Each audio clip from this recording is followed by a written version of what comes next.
What is imagery? Imagery is the painting of pictures in the reader's mind through the use of language. Poets use imagery to compare one thing and another in order to develop the picture in the reader's mind. This type of image includes similes and metaphors. Using imagery. When you use imagery in your own poetry, you must take great care to create suitable images. It can be very tempting to use cliched images that you will have encountered before, such as white as snow or as big as a house. The best images, however, are original and thought-provoking. One of the best ways to learn how to use imagery is by reading widely. Look at as many poems as you can from many different poets and from all different times in history. Here are some examples of how poets use imagery. The first example was written by William Shakespeare, and it reads, "Like as the waves make towards the pebbled shore, so do our minutes hasten to their end." The second example by Gerard Manley Hopkins reads, "I caught this morning's minion, kingdom of daylight's dauphin, dapple, dawn, drawn, falcon in his riding." Can you see what image is presented by both speakers? Basic images. Although the images below are described as basic, they are by no means easy to use or to analyze. They are, however, the most simple forms of imagery that you will come across. The first example is a simile. A simile is a comparison between two things using the words like or as. The second example of the way an image is presented is by use of metaphor. A metaphor is a comparison between two things where one is said to be the other. Like or as is not used in this comparison. Another way that a poet can use images is by an advanced image. Normally, this is done in an extended metaphor. A metaphor is extended to run throughout a poem or a piece of prose, and it usually is a reoccurring image.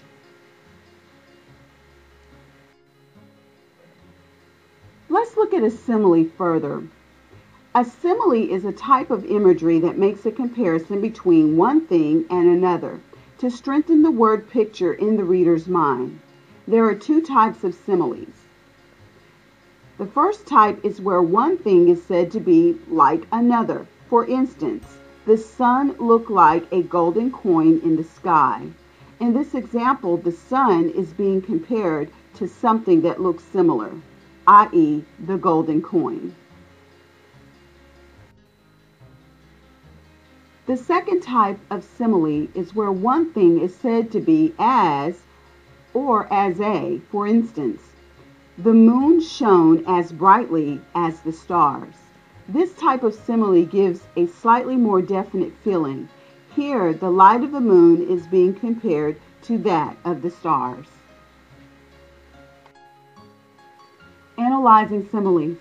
When you are discussing a simile and the effects it creates in a poem, you should describe the word picture that you see in your mind and how the links you associate with that picture add to the poem.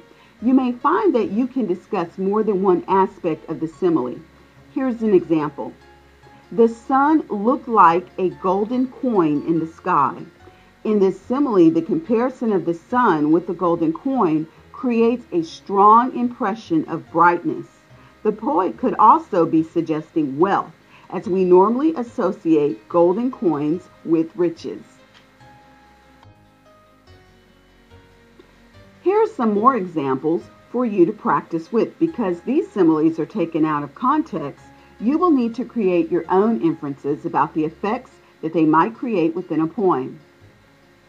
For example, the moon shone as brightly as the stars. The cat was as black as the night. The man cried like a baby. The house was as silent as the grave. The tree was gnarled and bent like an old man. Let's look at two of those similes. Here's some possible ways of analyzing these similes. Remember, when it comes to poetry, there really is no right or wrong answer. Let's look at one of those similes. The moon shone as brightly as the stars. This simile compares the moon with the stars, its brightness equaling that of its companions in the sky. The poet could be using the image of brightness as a metaphor for happiness.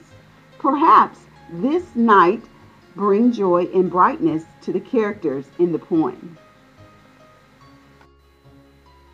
Let's look at another simile. The house was as silent as the grave. With this simile, the poet gives the reader a sense of apprehension and fear. The house is described as silent. There is a total absence of noise, just as there would be in the grave. The associations that the reader makes are creepy, and we imagine dead people in a grave and ask ourselves, is there someone dead in the house as well? Or is someone or something lying in wait? Like a simile, a metaphor makes a comparison between one thing and another. However, rather than saying that something is like another, a metaphor says it actually is that thing. Metaphors can create a far more powerful effect than similes because they are so definite in their comparison. As we try to picture the image in our minds, a good metaphor makes a connection that illuminates meaning or allows us to see something in a new way. Let's look at this metaphor. Her face was a book. He could read her every thought and emotion. In this example, the writer tells us that the girl's face is a book, when clearly it is not. He develops the metaphor slightly by using the word read, as you would read a book. So the man reads the girl's face. Remember, a metaphor is a comparison between two different things without using like or as in that comparison. Here's another example of a metaphor.